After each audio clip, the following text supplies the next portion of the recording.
Halo, selamat pagi.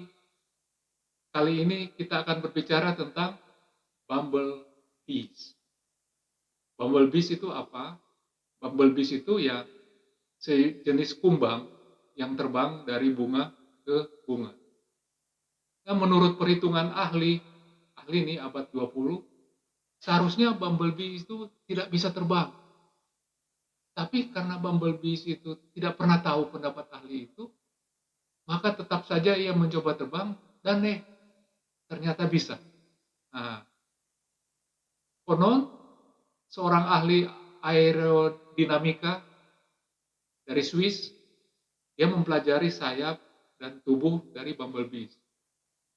Dari perhitungannya dengan model linear sederhana aerofoil, ia menyimpulkan bahwa tidak mungkin bumblebee bisa terbang.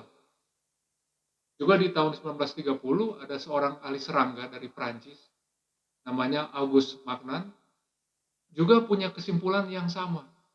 Bumblebee tidak mungkin terbang. Jadi kalau ada bumblebee yang ingin belajar terbang, percuma saja. Mendingan belajar jalan atau belajar merayap. Nah, cuma kebetulan ya kita tahu sebagai seekor kumbang yang cuek, bumblebee ini tidak pernah mendengar pendapat ahli itu, nggak pernah dengar dia. Juga pasti nggak pernah kuliah. Bahasanya juga berbeda ya. Jadi mungkin kalaupun dia dengar, emang gue pikirin katanya. Mungkin begitu dalam hati bumblebee.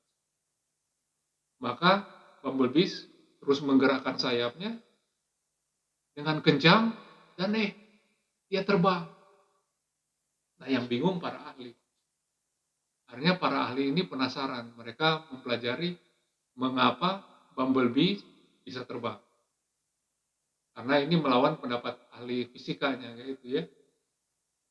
Mereka temukan ternyata dengan menekukan sayapnya seperti baling-baling helikopter, bumblebee bisa memanfaatkan apa yang disebut gaya dynamic stall seperti pada helikopter. Maka terbanglah dia dari satu bunga ke bunga yang lain.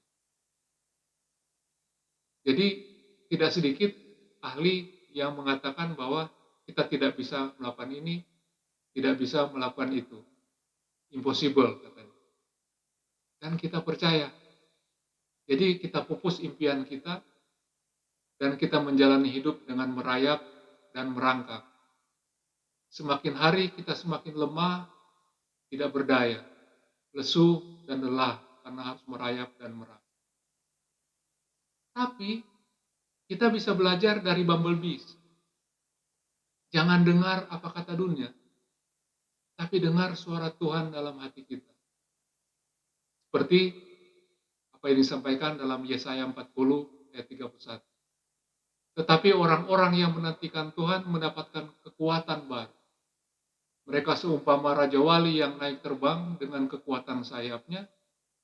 Mereka berlari tidak pernah menjadi lesu, dan mereka berjalan tidak pernah menjadi lelah. Just fly. Let the experts busy studying how you do the impossible. Keren ya. Sampai ketemu lagi pada ocehan kita berikutnya. Tuhan memberkati.